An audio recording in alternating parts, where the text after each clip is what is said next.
Hola hermanos y hermanas, que Dios les bendiga. Es un gusto dirigirme a usted nuevamente. Vamos a una lección más de nuestra clase Conociendo su Biblia. Quiero hablarle de tres aspectos muy importantes acerca de la Biblia. Espero que nos ajuste el tiempo, si no vamos a ir por partes, pero quiero que le quede muy claro y muy puntual porque es muy importante. Vamos a hablar de la revelación, de la inspiración y de la iluminación. Entonces, punto número uno, revelación.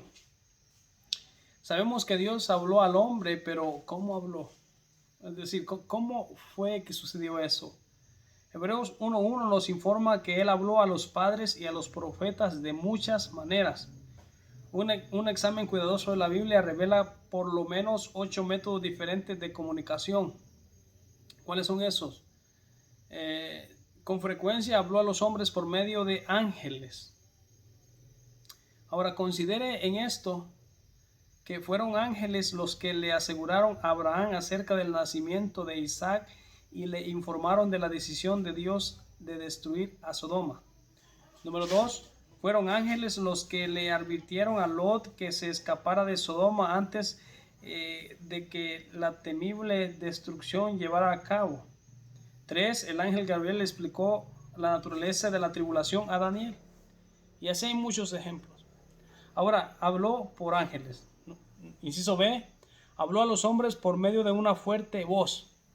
Ejemplo, habló directamente con Adán, Génesis 3.9, habló directamente con Noé, Génesis 6.13, habló directamente con Abraham, Génesis 12.1 y otros ejemplos. Inciso C, habló con los hombres por medio de una voz quieta y delicadamente. Primera de Reyes 19:11, Salmos 32:8. Inciso D, habló a los hombres por medio de la naturaleza, Salmos 19:1 al 3, Hechos 14:15. Inciso E, habló al hombre por medio de la boca de un asno, Números 22:28. Este debe haber sido uno de los momentos más graciosos de la Biblia. Inciso F, habló con los hombres por medio de sueños. Dios escogió este método en varias ocasiones. Ejemplos, Jacob recibió la confirmación del pacto abrámico en un sueño, Génesis 28:12. Número 2, recibió sabiduría y advertencia en un sueño, Primera de Reyes 3:5. 3, en el Nuevo Testamento José recibió 3 mensajes en 3 sueños. Inciso A, asegurándole acerca de la pureza de María. B, mandándole que huyera de Egipto. Y C, ordenándole que volviera a Palestina. 4, los magos recibieron una advertencia acerca de las malas intenciones de Herodes en un sueño, Mateo 2:12. Inciso G, habló a los hombres por medio de visiones. El Unger Bible Dictionary define la visión como una presentación sobrenatural de ciertos paisajes o circunstancias en la mente de una persona mientras está despierta. Puede notarse que muchas grandes verdades de las Escrituras fueron relatadas a los hombres a través de este singular método.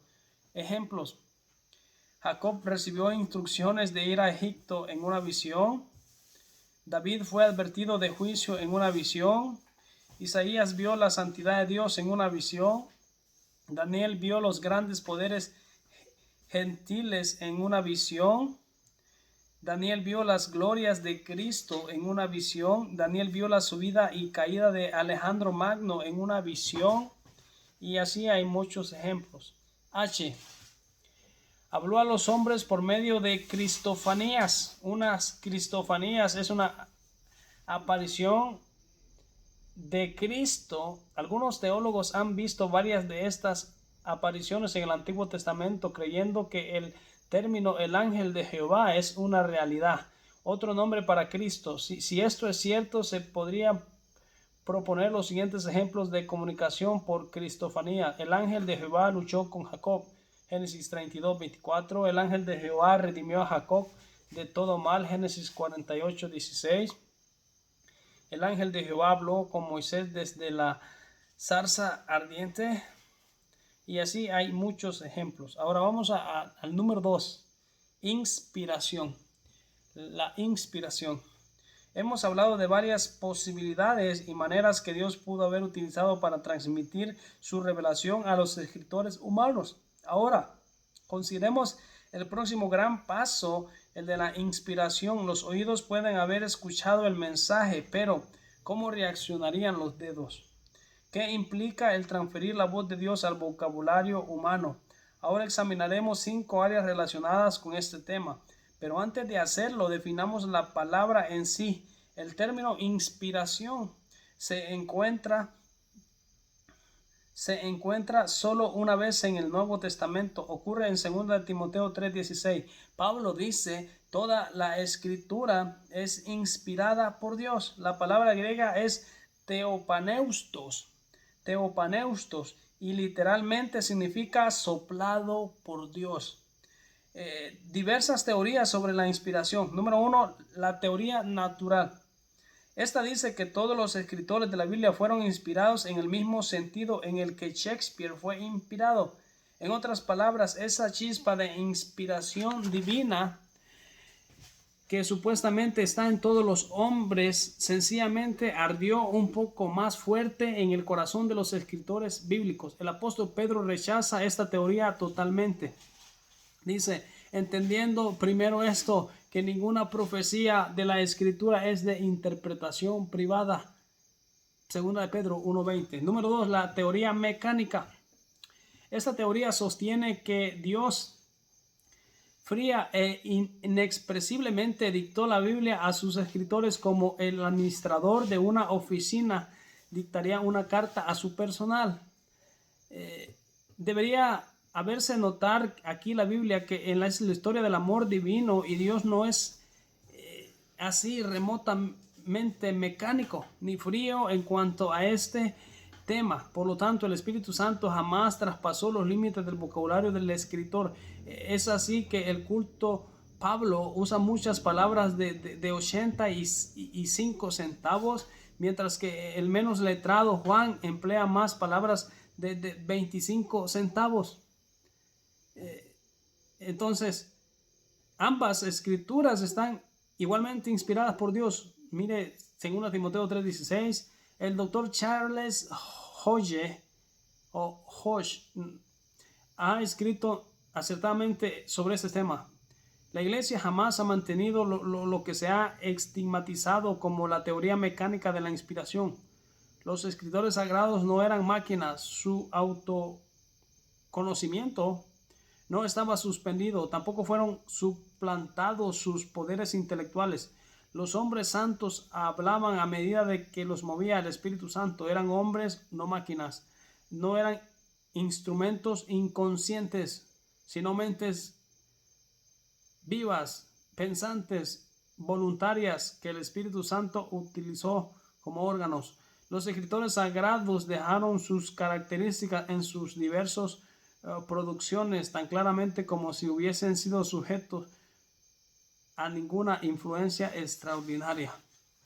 Primera página de el Systematic Theology. Eso es lo que dijeron ellos. 3. La teoría del contenido o concepto. Esta teoría dice que solo la idea principal de un párrafo o de un capítulo está inspirada. Esta teoría queda inmediatamente refutada por muchos pasajes bíblicos.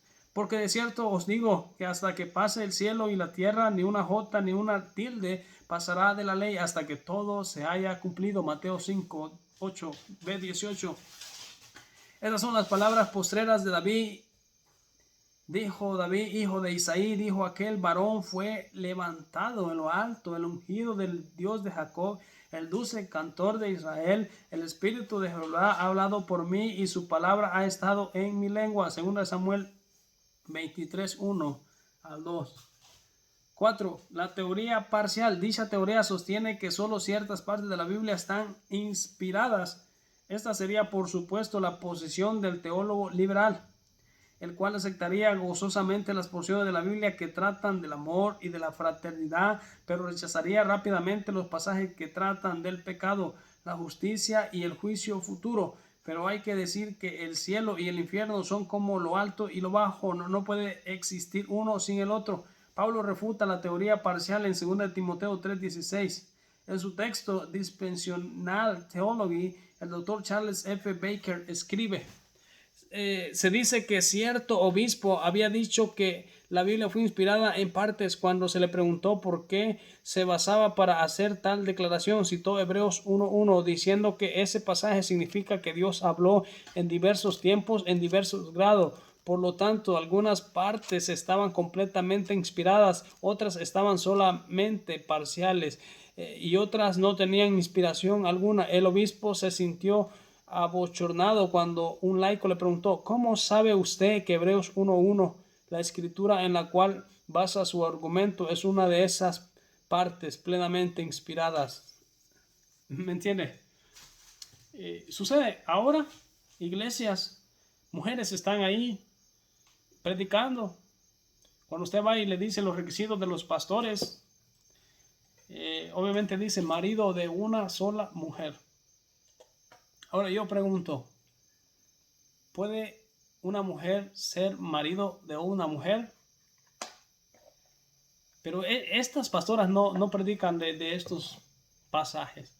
Para ellos no tiene mucha relevancia, ¿no? Entonces es muy importante tener estos datos.